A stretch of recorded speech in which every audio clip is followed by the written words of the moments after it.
शुद्धं श्री कृष्ण प्रकृते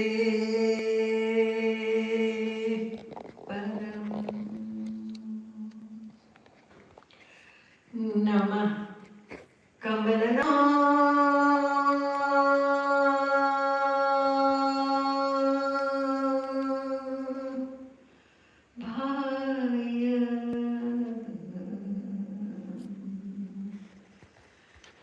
नमः कमलमालिनी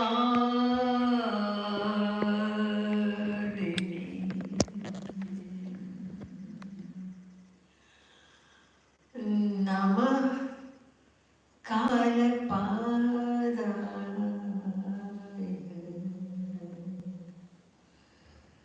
नमस्ते कमलेशः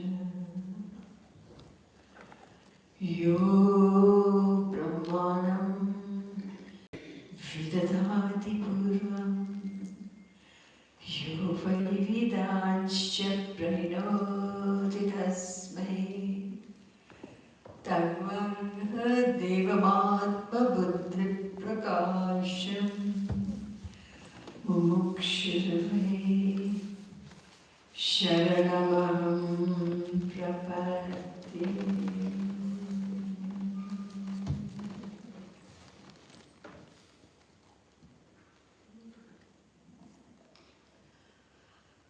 Dear divine souls, Sadghana, Chidghana, Anandghana, Nandanandana, Prem Pipasu Jivatma. English language is very poor to express all these beautiful sentiments of devotion and addressing the Lord. So, in English it's simple, but I just addressed you through the normal forms of address I have, which are really very good, beautiful. Anyway, we don't have time, I'll translate it some of the time. Let's get going into the subject.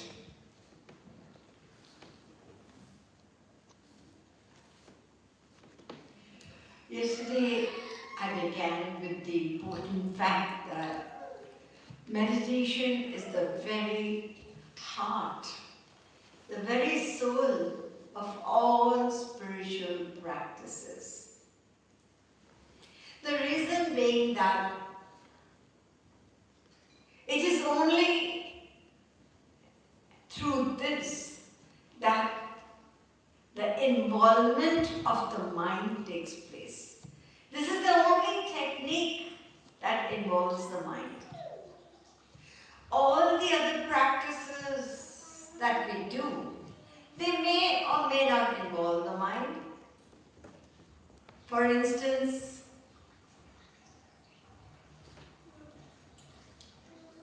chanting, right? When you're chanting, your mind wanders, right? So my mind wandered today, in the sense that before I began, I wanted to sing the glories of Jagannath. So let's go back to the chanting and then I'll continue.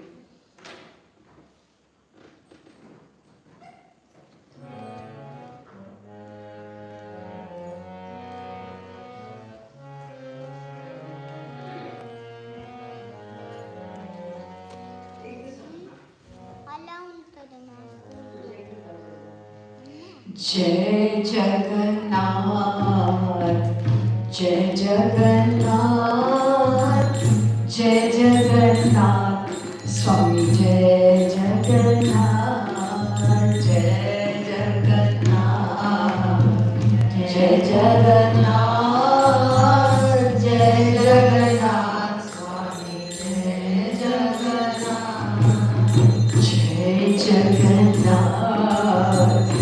Jai Jagannath. Jai Jagannath, Jai Jagannath, Swami Jai Jagannath, Jai Jagannath, Jai Jagannath, Jai Jagannath, Swami Jai Jagannath, Jai Jai Jagannath, Jai Jagannath, Jai Jagannath, Swami Jai Jagannath, Jai Jagannath, Jai Jagannath, Jai Jagannath, Swami Jai Jagannath, Jai Jagannath, Jai Jagannath,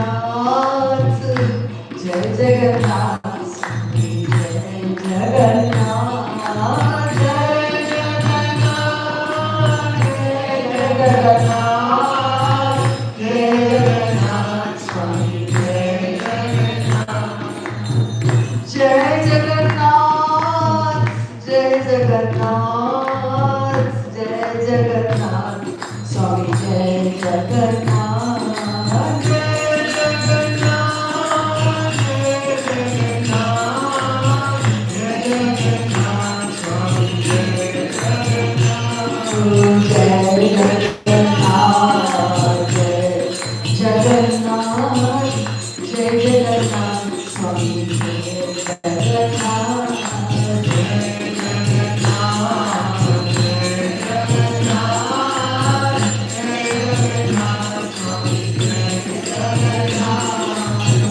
Jagannath Swami Nayana Patgami, Nayana Patgami Bhavatu Me. Jagannath Swami Nayana Patgami, Nayana Patgami Bhavatu Me. Jagannath Swami Nayana Patgami, Nayana Patgami Bhavatu Me. Jagannath Swami Nayana Patgami, Nayana Patgami Bhavatu Me. Jai Jagannath, Jai Jagannath, Jai Jagannath, Swami Jai Jagannath, Jai Jagannath, Jai Jagannath, Jai Jagannath, Swami Jai Jagannath, Jai Baladeva, Subhadra, Jai Baladeva, Jai Subhadra, Jai Baladeva, Jai Subhadra, Jai Baladeva, Jai Subhadra, Oh Jai Baladeva, Jai Subhadra, Jai Baladeva, Jai Subhadra, Jai Baladeva, Jai Subhadra, Jai Baladeva, Jai Subhadra, Jai Baladeva, Jai Subhadra, Jai Baladeva, Jai Subhadra, Jai Baladeva, Jai Subhadra, Jai Baladeva, Jai Subhadra, Jai Jagannath, Jai Jagannath, Jai Jagannath, Swami Jai Jagannath, Jai Jagannath, Jai Jagannath, Swami Jai Jagannath, Jai Jagannath, Jai Jagannath, Jai Jagannath, Swami Jai Jagannath, Oh Jai Jagannath, Jai Jagannath, Jai Jagannath, Swami Jai Jagannath, Jai Ramcharan Swami Jagannath Bhagwan ki, Srimad Sadguru Sarkar ki jai.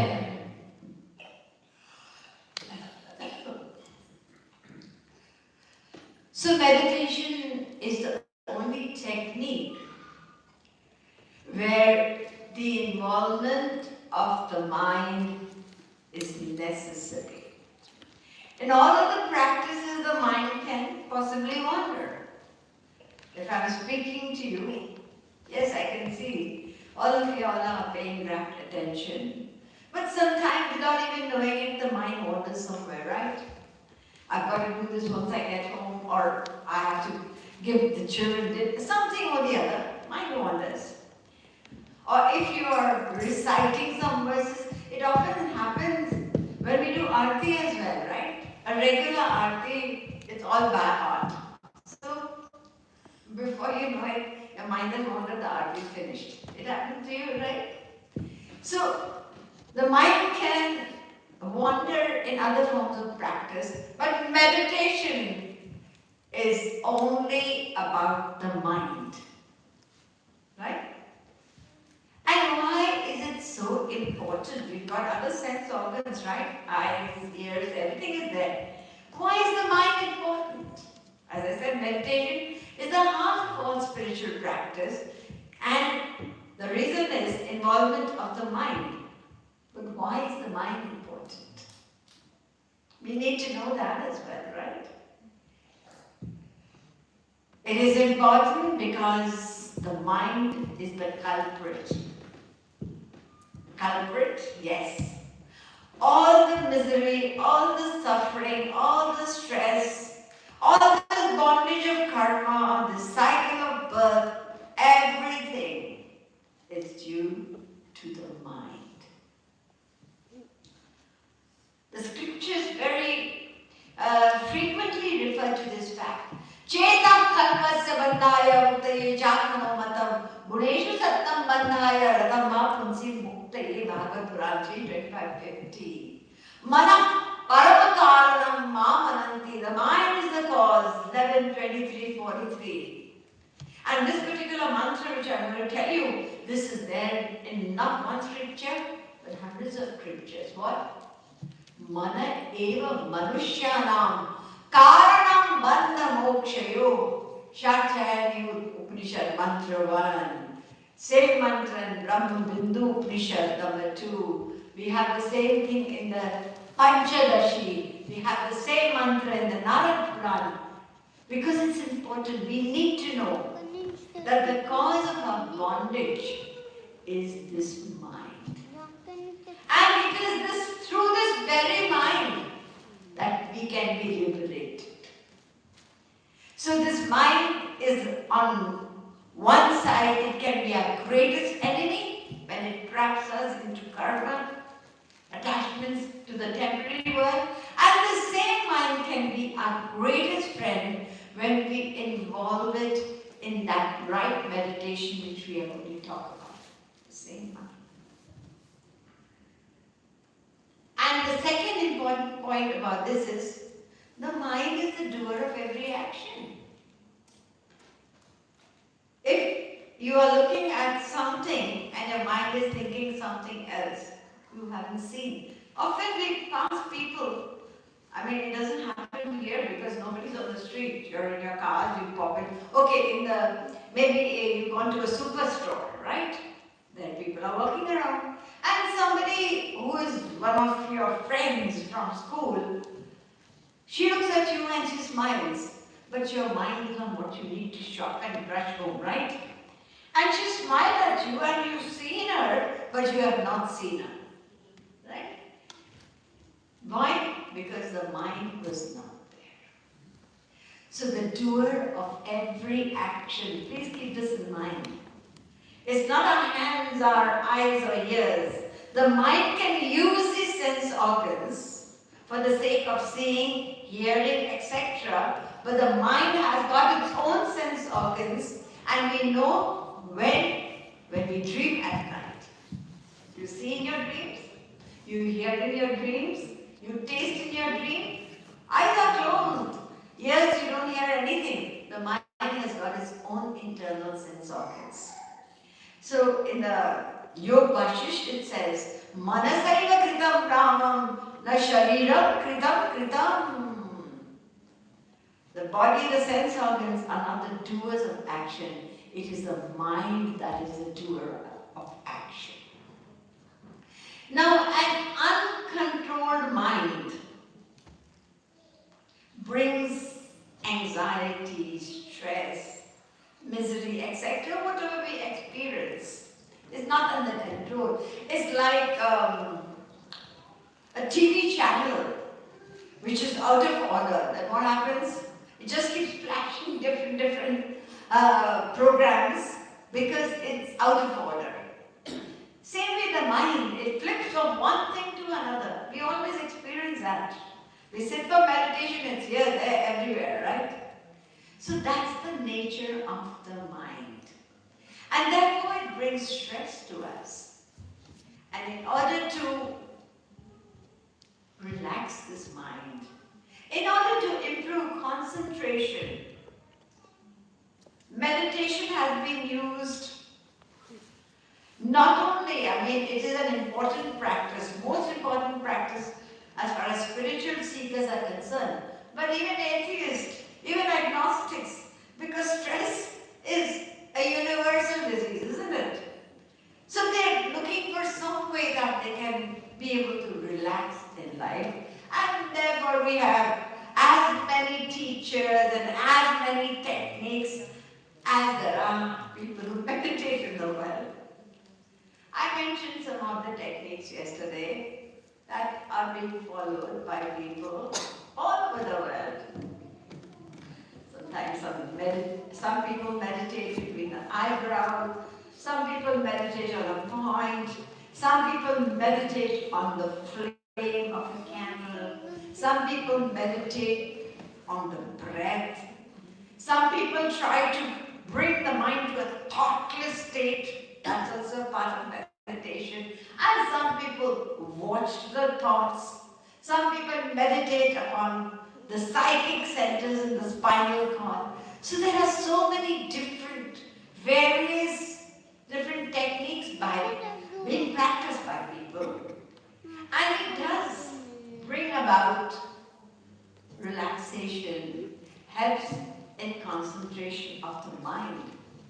But the benefits that are achieved through these kinds of different meditations, they are both temporary and incomplete.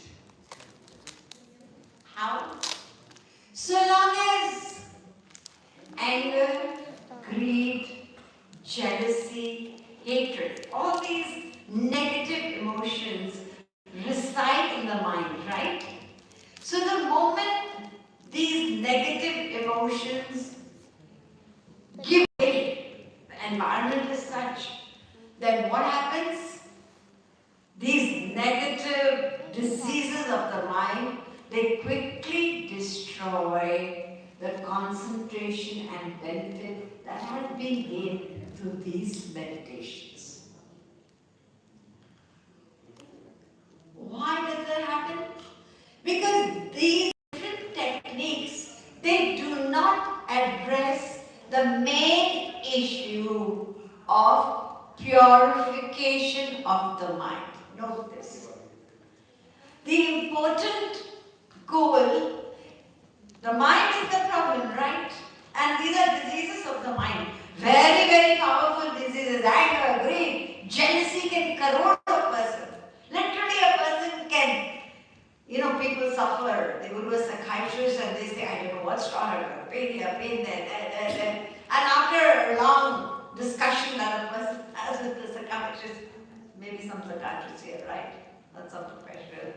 So then he says, I have found what your disease is. What is it? Grudgeitis. When you have grudge for a person, you can't stop thinking about that.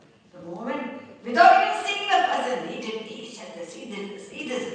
And if you see that person gone, then you're not going to listen to even one word of my lecture.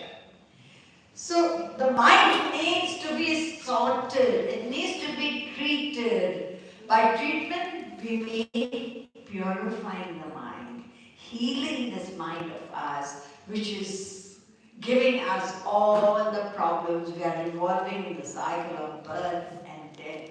This is all the suffering, misery is the mind. Now, in order to purify the mind, common sense tells you that it should focus on a pure object, isn't it? All these things that we talked about, the light, the candle light, then between the eyebrows, or whatever we tried, these are not something divine. These are all part of matter, right? So it's not going to purify your mind. It's going to help you to relax, to attain some amount of peace, some concentration, but it's not going to purify the mind. In order to purify the mind, it needs to be focused on something, as I said, meditator, we meditate.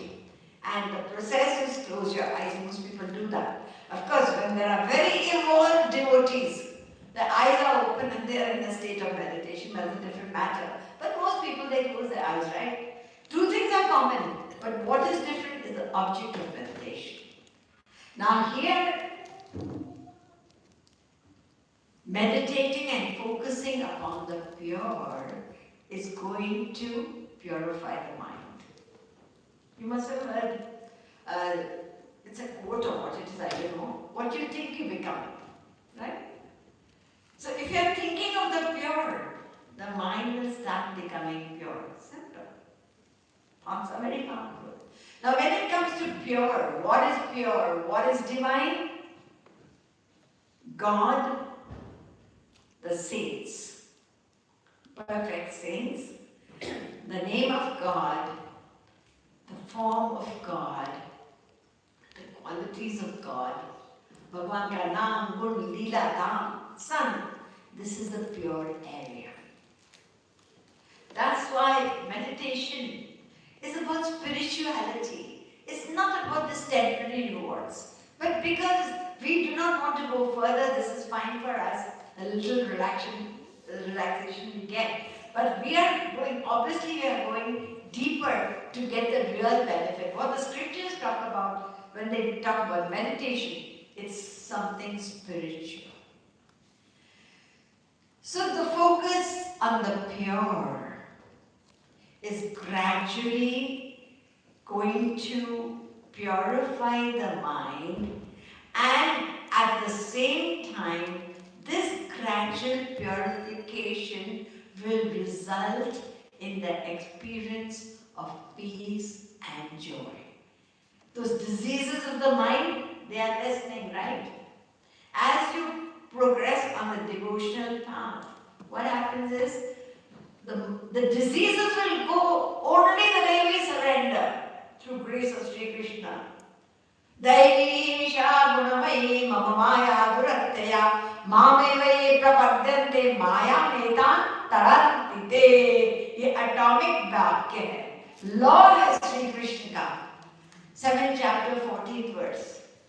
Maya is my external energy. Don't think you're going to conquer it or cross over it with your willpower. Only through my grace. And my grace will come to you when you surrender to me. However, as we practice this meditation, then what will happen? These diseases of Maya, anger, greed, will be less of a problem to us than they were before. Even Adi Jagadguru Shankaracharya, you know that, he is the propounder of Advaita Vedanta, right? But what he preached was different from what he practiced. Maybe some other day we can talk about it. People think he only talked about Ekameva Dvitiyam Brahma. But Adi Jagadguru Shankaracharya is saying, Shuddhayati Antaratma Krishna Padam Bhoja Bhakti Mrite. This inner mind, it cannot be purified without surrender to Sri Krishna. Adi Jagadguru Shankaracharya is saying that. Sri Krishna is saying, Mami yogya vicharena bhakti yogena sevanete sagunan samati tyaitan brahma bhuyaya kalpate, 14th chapter 26th verse. One who is devoted to me, practices that meditation, that devotion, they go beyond the three gunas of Maya. Sri Krishna is saying that. Premavari vinu sunu ragurai abhyantar malakabau ki jai. The impurities of the mind will not leave without that connection to the divine.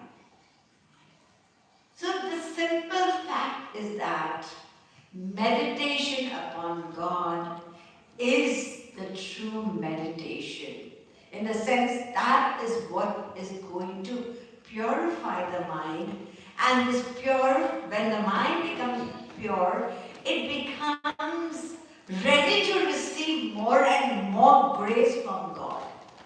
Grace enters as the mind becomes pure, and one day, through this divine grace, we attain our supreme goal of divine love bliss.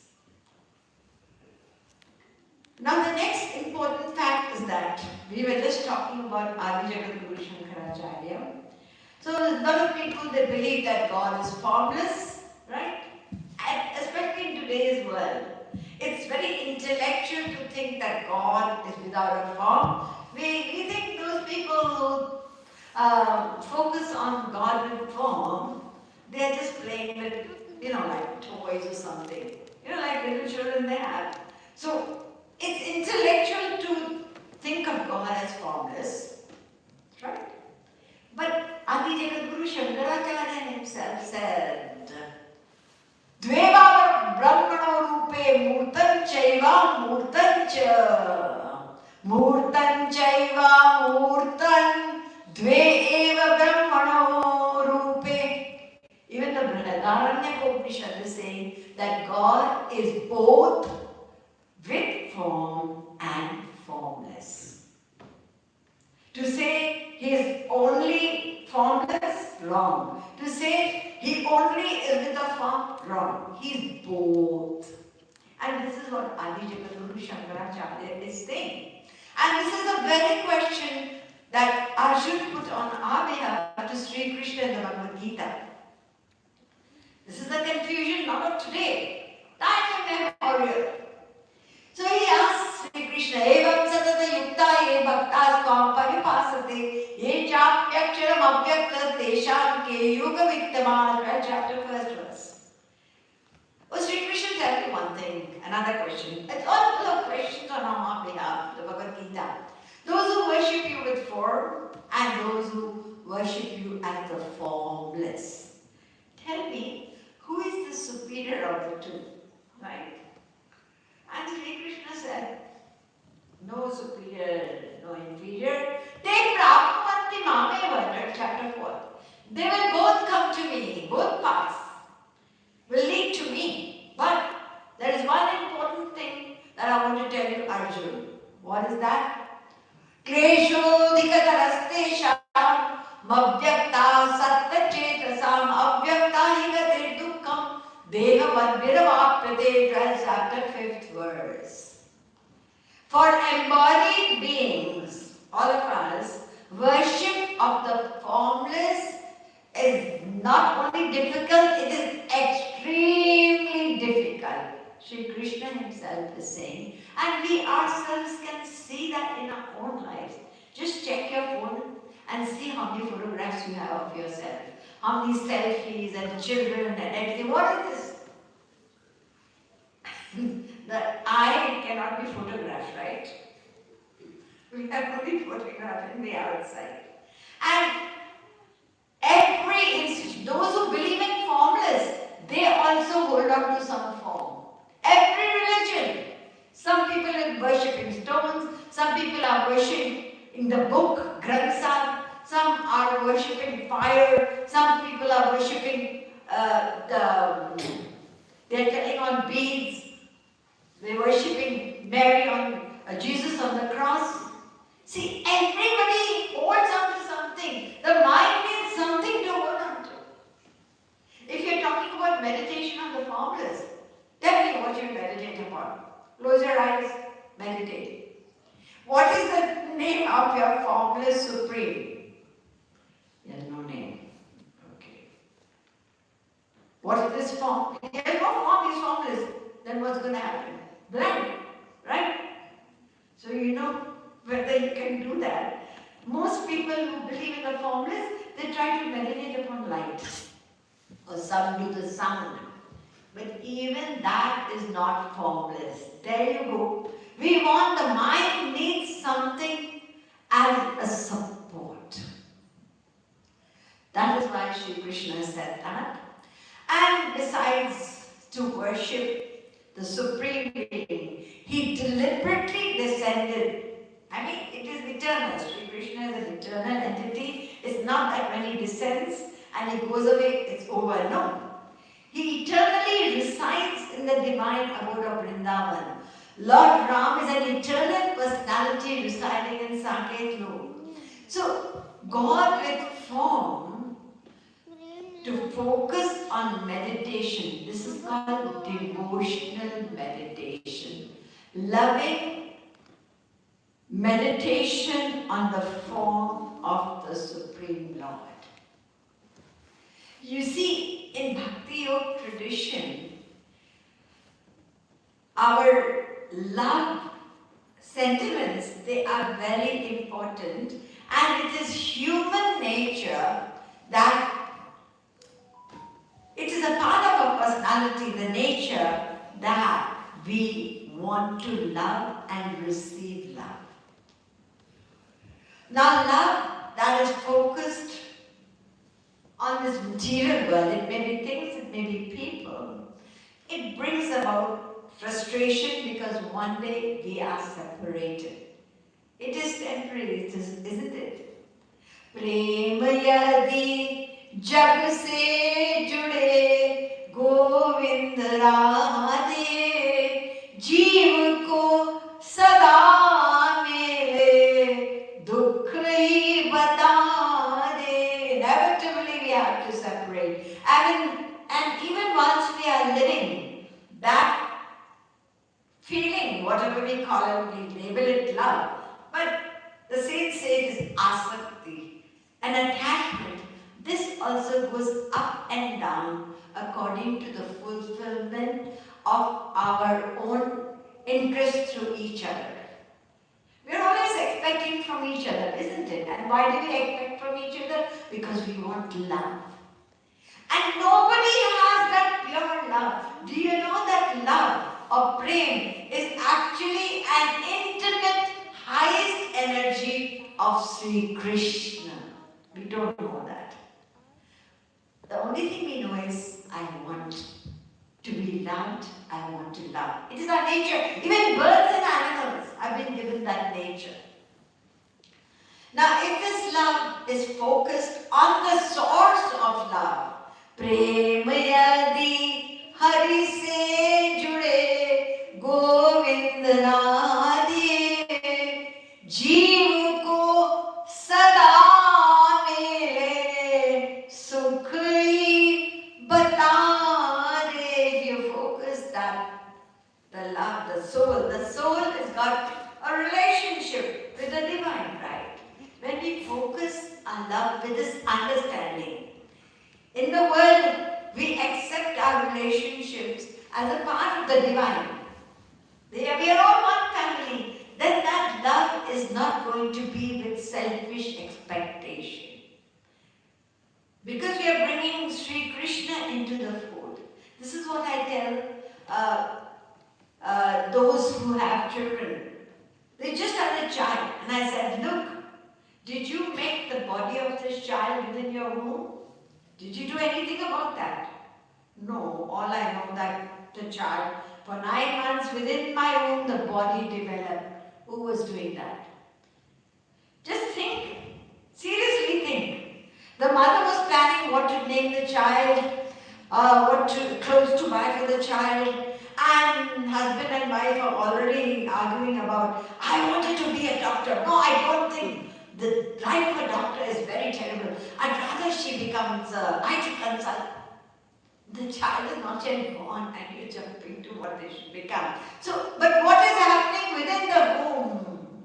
The mother is only eating the food, and that food, everything is channelized in the right way to the right portion, and the internal organs of that little child. Just think, little heart there, the lungs.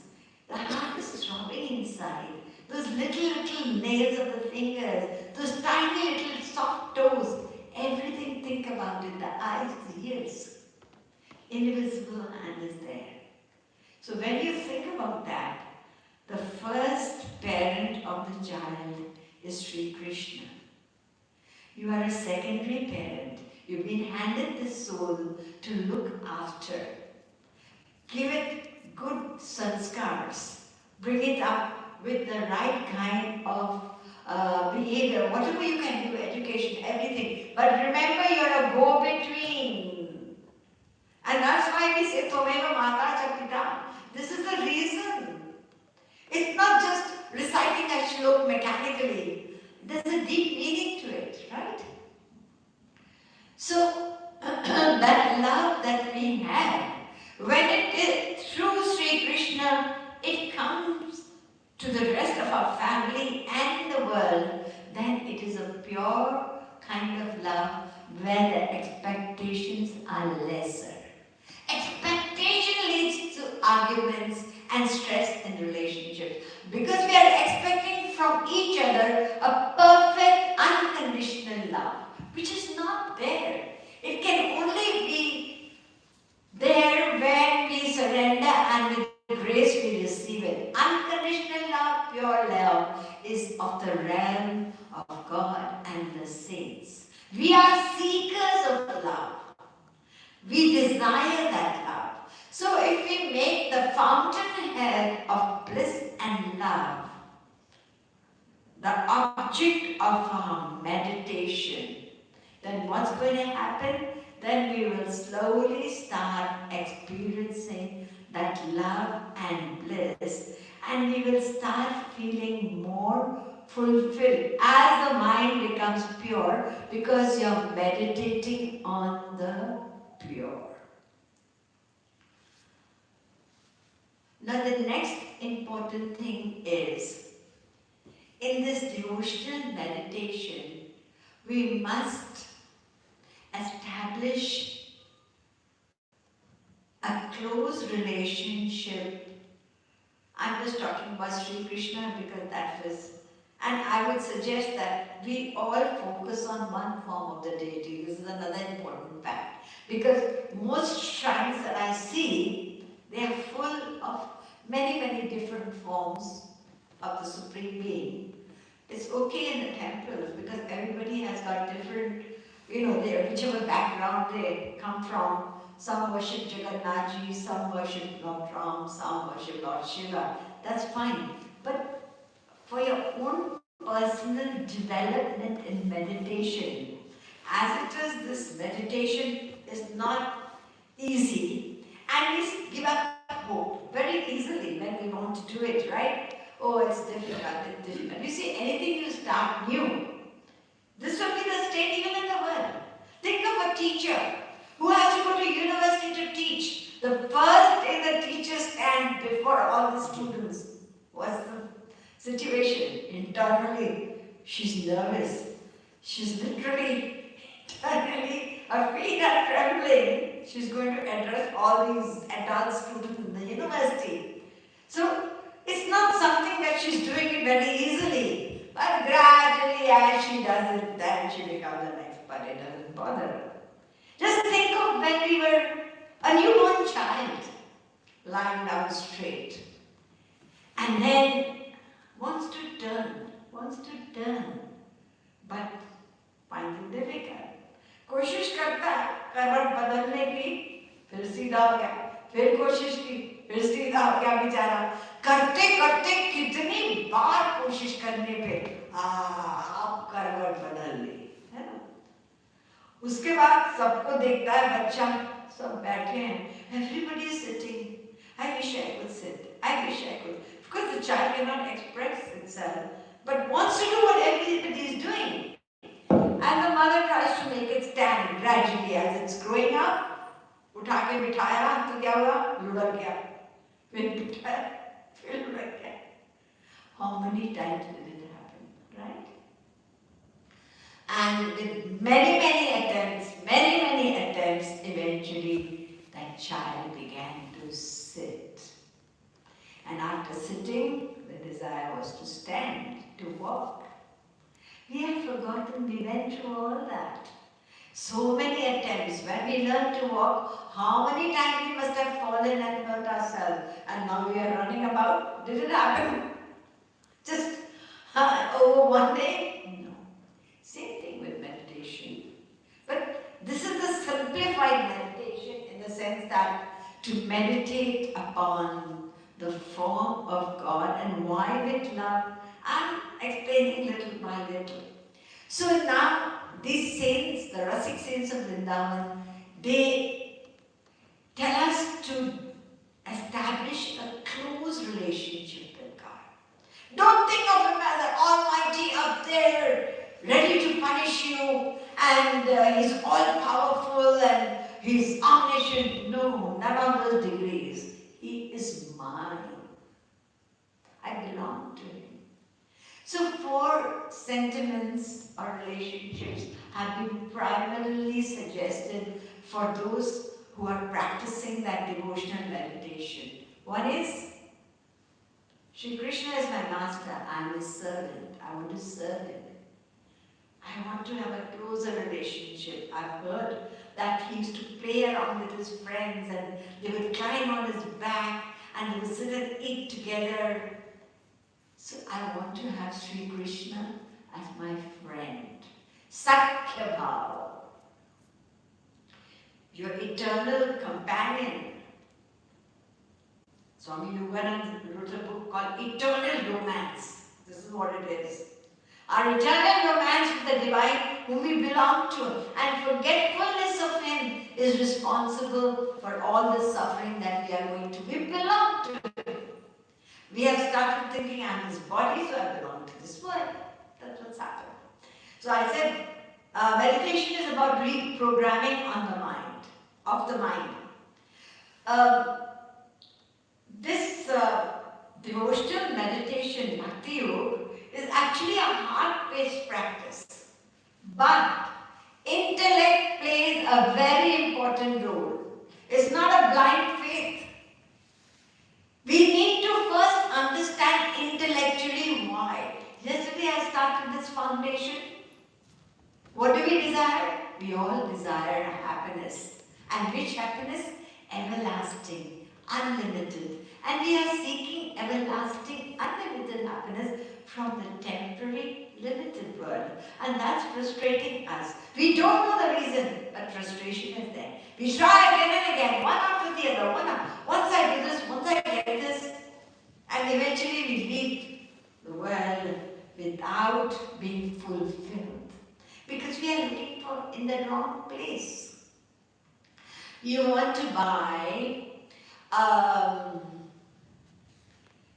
solitaire diamond. Yeah?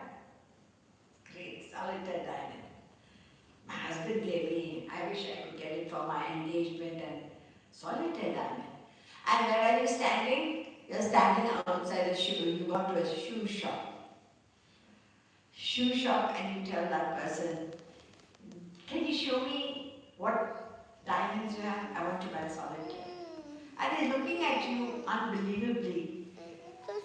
What's wrong with this person? Can that person not see that this is a shop of shoes and slippers? Again you persist. I want to buy a diamond. He says, my dear, you're at the wrong shop.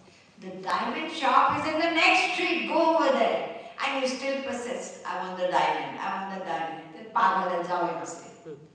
ऐसे ही हम लोग अनंत नित्य आनंद को इस अनित्य सीमित संसार में ढूंढ रहे हैं. So this is all intellectual understanding, the distinguishing between the momentary happiness of the world and that other happiness. We all want unlimited. That means there must be some such thing. Otherwise, everybody, how could they have the same desire?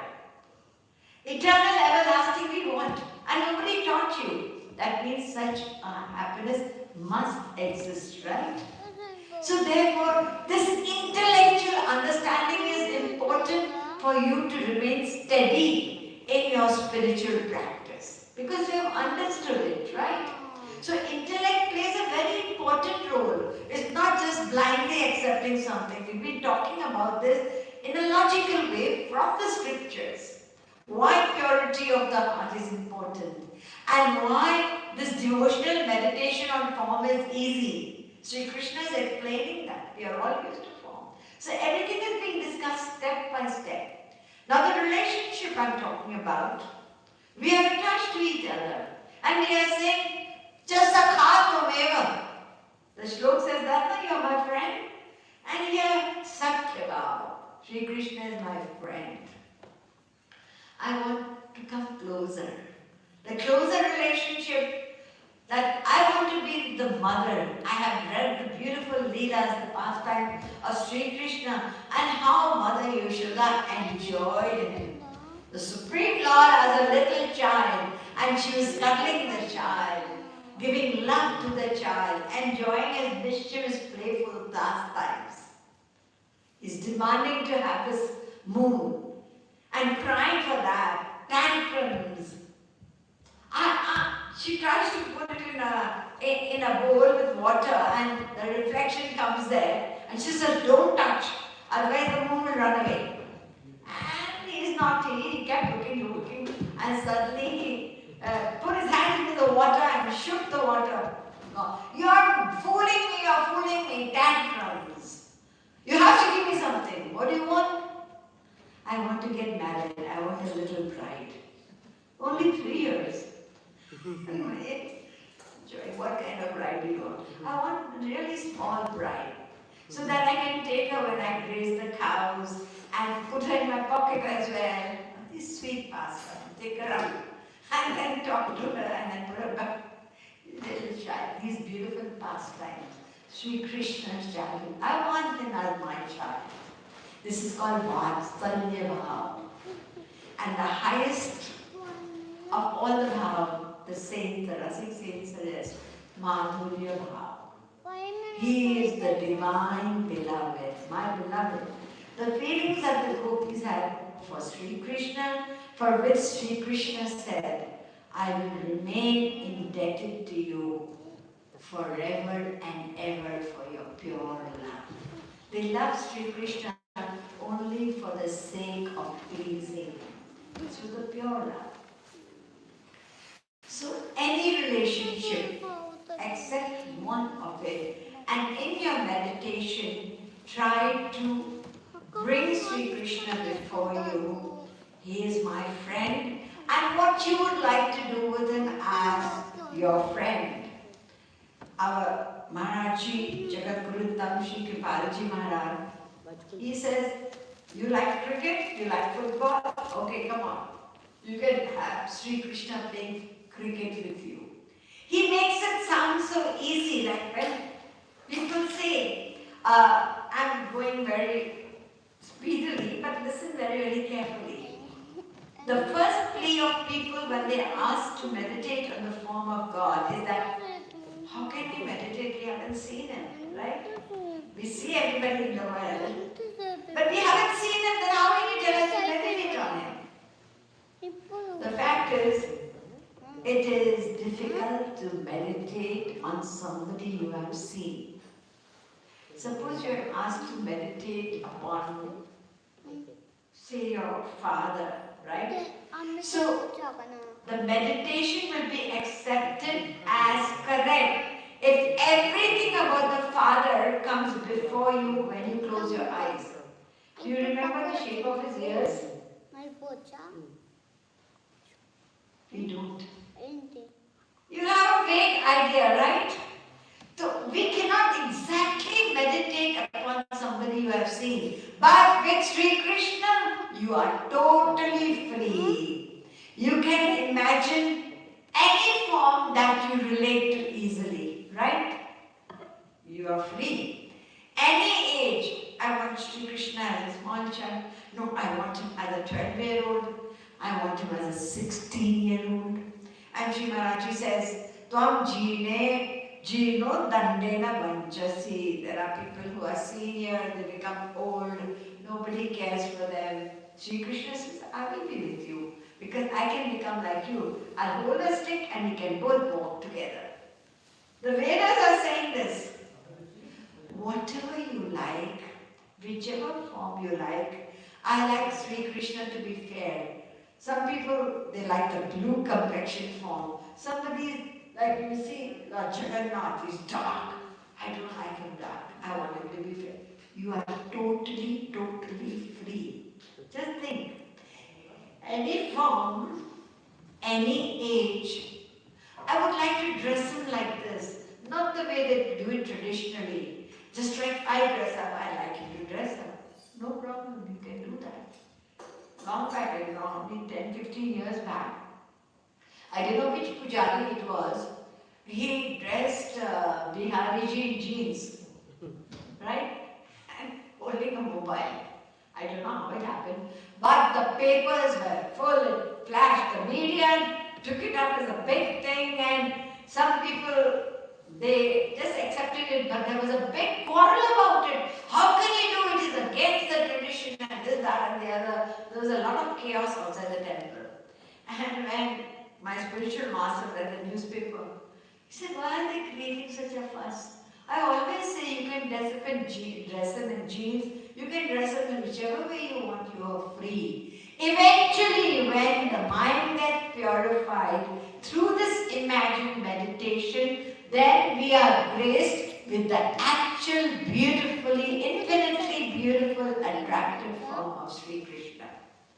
An artist can meditate in their way, ordinary person can meditate in their way. Everything is accepted by him. So any dress, and you can get him to perform any leelas as you want, any pastime, as I said. And you said you can make him play cricket. Okay, no, I want to, this is Shravan Mass, I want Sri Krishna to sit on a beautiful swing I made for him, and I want to swing him. Okay, fine. Any pastime. You're given total freedom. Whatever you want to dress him up, any ornaments. Like if there is a poor person and he wants to get, and he has got a deity, small little Laddu Gopal, and I wish I had a diamond necklace. Whenever you get a diamond necklace, it doesn't have a gold chain. So what do? Feels bad about it. That person has got so many beautiful clothes and it doesn't matter. You can create the diamond necklace with your mind. This is called Mansik Rudhya.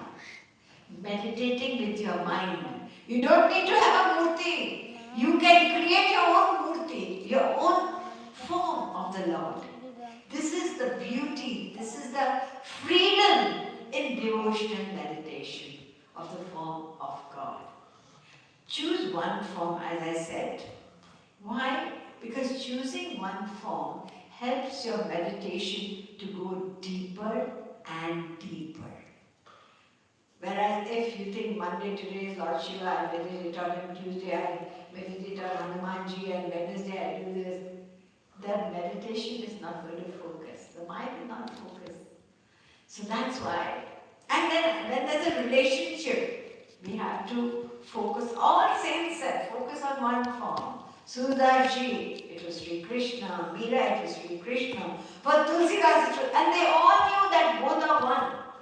But they stuck to one form of the divinity, and that is worship of all. Yatha taror moola nishichanina, like I said to you, water the root of the plant, and the water will automatically reach the branches and leaves. So nobody is going to be upset with you. I did not meditate on Lord Shiva, he may get angry. Who said that? Worship of one amount to worship of all. They are all one. Different forms and names, so don't fear this at all. In fact, when we start worshipping one form, then God is really very pleased and happy. Now this person is really getting into the depth of spiritual practice. So a relationship is important, very important, that brings you a chance to express your loving sentiments. And free play of the mind. You see, many meditations there are that just keep your mind quiet. Don't focus on anything. The mind doesn't like any stress or strain. The mind wants to be free, right? So, Devotional meditation does not say remove your thoughts. It does not even say watch your thoughts. It says transform your mind by uniting it with that Supreme Lord. You don't need to control the mind. You just need to take it to the ever beautiful, loving, all attractive, merciful form of Sri Krishna. Just take the mind there, that's all. It's not about controlling. So this devotional meditation which I'm talking about has been named Rupa Dhyan. It's got a special name by Sri Maharaji, and that's why he says Rupa Dhyan Janu Pran. It is the very heart, the very soul of devotional practice. This meditation, loving meditation upon one form of the divinity with the loving sentiments of a relationship. And then you can start with your mind. If you like, you can take the help of some photo you love, or you can take the help of any murti you have. But when you do it, then you bring Sri Krishna out of that murti or photo as a living person who is walking towards you, and you can actually see him smiling, his eyes are blinking, just as a living form is coming towards you, not a static form. So this meditation we try to put into practice. Now what are the other rules and regulations? The Brahma Sutra says, Achalatvam Chapeksha 4:9. Try to sit as upright as possible. Asina Sambhava 4:8.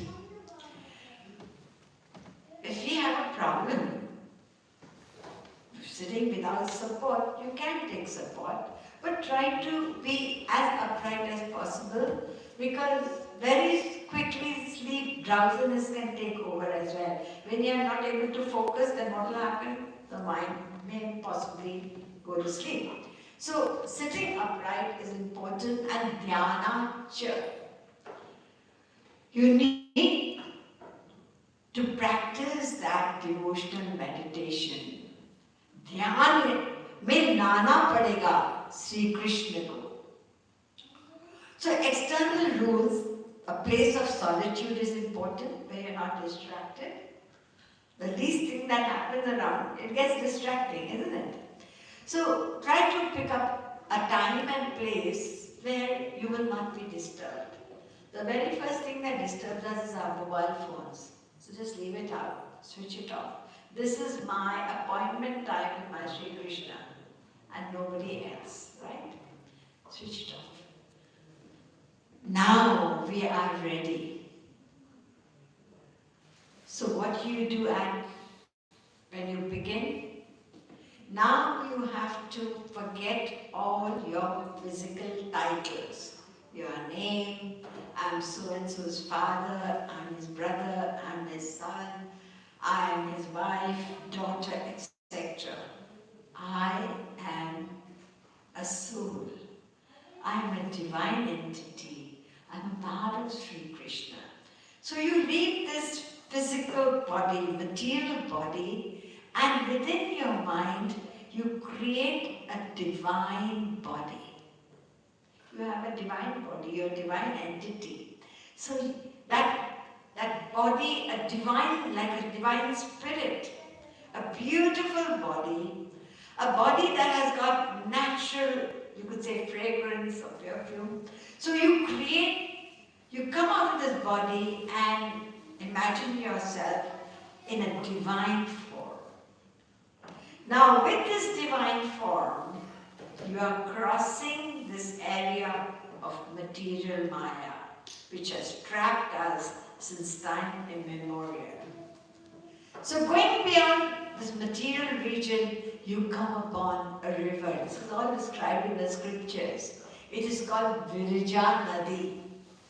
Virija Nadi is a river that is in between this material realm and the divine realm. It's a divine river. So you go across it, and the first abode that comes is what you call Siddhalok. Siddhalok is the abode where those who worship the formless being. There are being jnanis like that. So that is the abode of the Supreme Brahma, the absolute Nirakar. It's called Siddhalok of yogis and jnanis. And beyond that is what is called Paravyomlok. In that there are various different abodes. Vaikunt, you have heard of Vaikunt, abode of Lord Vishnu.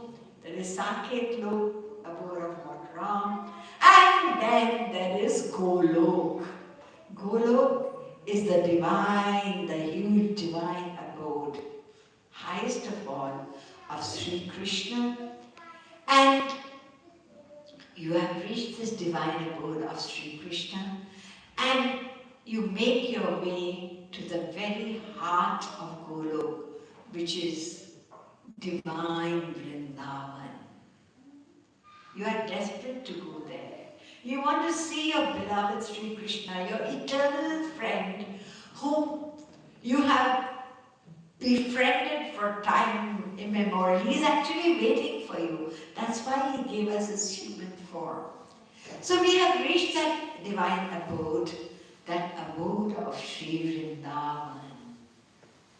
Everything there is divine. It is beyond the conception of this material mind, but we try to imagine something which is the most beautiful that you can ever think of. And as you are looking around, you see the beautiful, those trees, the trees that have got natural fragrance, so many beautiful creepers and flowers, beautiful flowers. The fragrance from these divine flowers is so intoxicating, so intoxicating. You have never smelled anything like this before. And suddenly you catch sight of the meandering, beautiful river Yamuna. The place where Sri Krishna, along with his friends, along with the gopis, performed so many water sports. Crystal clear water of the Yamuna. Such a feast for the eyes. Then you hear the sound. All around there is a sound. A sound, at a distance you see the cows. Then there are beautiful peacock birds, parrots, etc. But what surprises you, that all of them, there is only one sound that reaches your ears from them. Even from the trees, you can hear the same sound. What is that sound? Radhe, Radhe. Why is there only one sound coming from everything? Even the immovable trees, the movable birds, the animals, because this is the only sound they hear all the time from the divine lips of Sri Krishna. When he plays on his flute, all he chants is the name of Radhe in different rags. And this is what Shukpik, all these Shukpik means, these parrots, these peacocks, etc. Even the koyal, only one sound, the name of Radhe. So you're standing over there and taking in this beautiful surroundings of Vrindavan, and suddenly your guru shows you a special tree. What is that tree? It is the Kadamba tree. Kadam is a very special, soft, velvety flower with a very mild, lovely, intoxicating fragrance. And on the banks of the Yamuna river, this is the favorite tree of Sri Krishna, where he often stood and played on the flute. And your eyes are eagerly looking around. This is divine Vrindavan. Where is my Sri Krishna? Where is he? And you suddenly see this bright, beautiful light which is at a distance. And that light is so attractive. You helplessly look towards it, and at the same time soon you hear the sweet, very beautiful sound of anklets jingling. Sri Krishna's lotus feet have got those anklets, and as he is walking, you haven't yet seen his form, but that sound of his anklets, his waistband, that reaches your ears. Now after this, you can continue and just imagine how Sri Krishna actually is coming. Your surprise is coming right towards you with a bewitching, loving smile on his face and overflowing love in his eyes. After that moment, it's like you are losing consciousness of yourself, that divine, eternal beauty, that which you have been seeking since time immemorial and never been satisfied with anything in this world, because this is what your heart has been seeking.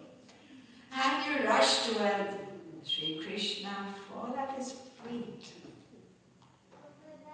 The touch of his lotus feet, non-stop, your eyes are streaming with tears. And suddenly, you don't have any consciousness of yourself, but suddenly you feel the touch of very soft, loving hands, and Sri Krishna actually is holding you and lifting you up.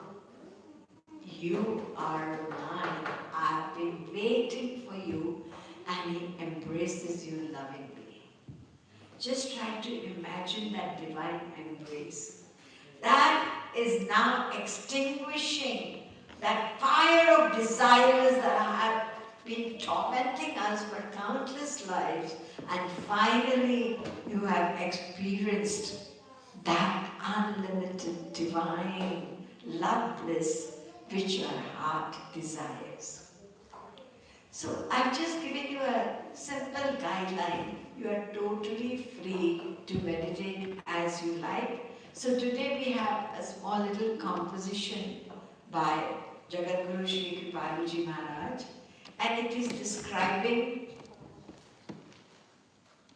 how Sri Krishna will love to go to Grace cows and he is returning home at dusk. इसको हिंदी में बोलते हैं गोधूली बेला.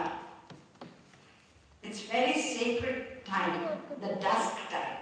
So he's returning with his cows, hundreds, 9 lakh गायें थी.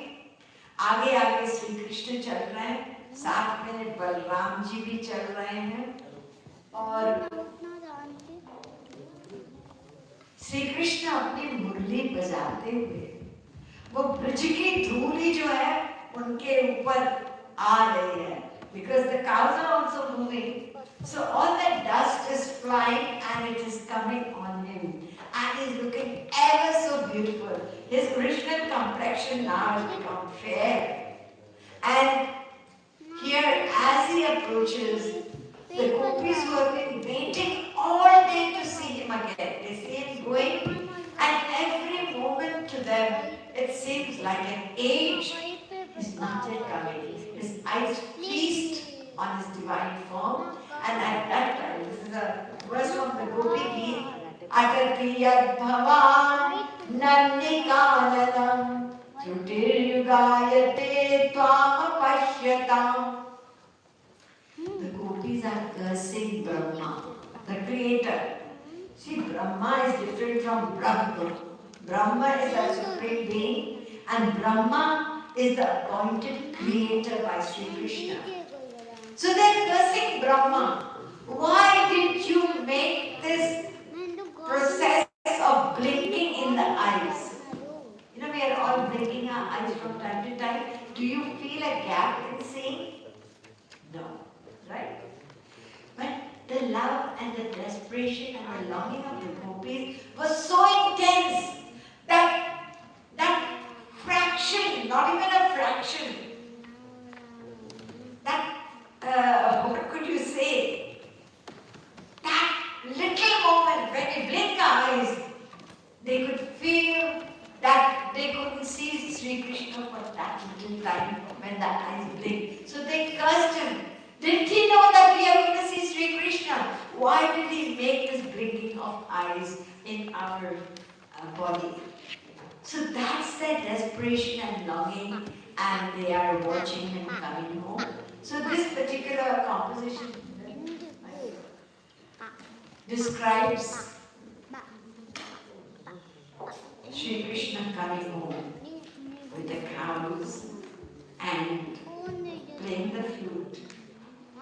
And the meaning is all there. You can read it, describing that he's wearing this peacock feathered crown, and as he walks, that peacock feather is swaying in the breeze. He's playing on his flute, and the moment that the note of the flute reaches the ears of the Braj gopis, they run out from their homes to have a vision of Sri Krishna. And when they go to graze the cows, the typical things that these Brajvasis always had: a stick on the shoulder, kande, lakuti, and a black kind of a shawl. That's what they always wore. Kangari, kari.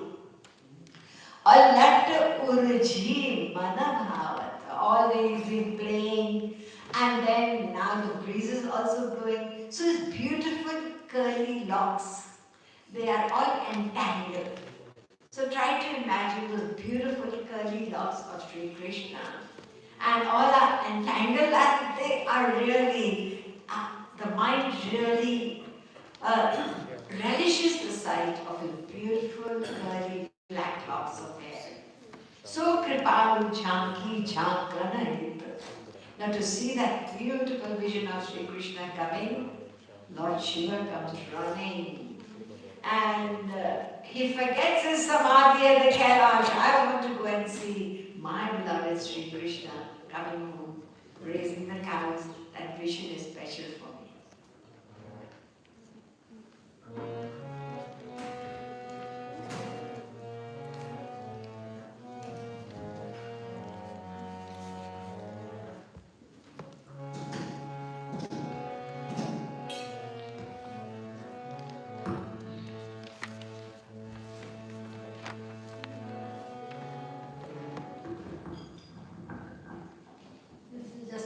A glimpse of what has been described over here, but you can create your own form and that leela, and you're also standing with the gopis to enjoy that beautiful sight of Sri Krishna coming home. Dhuri bhare hari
God.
आज जो हमने थोड़ा सा ध्यान समझा, ऐसे पद तो हजारों लिखे हैं महाराज जी ने to give us support for that group dhyan meditation.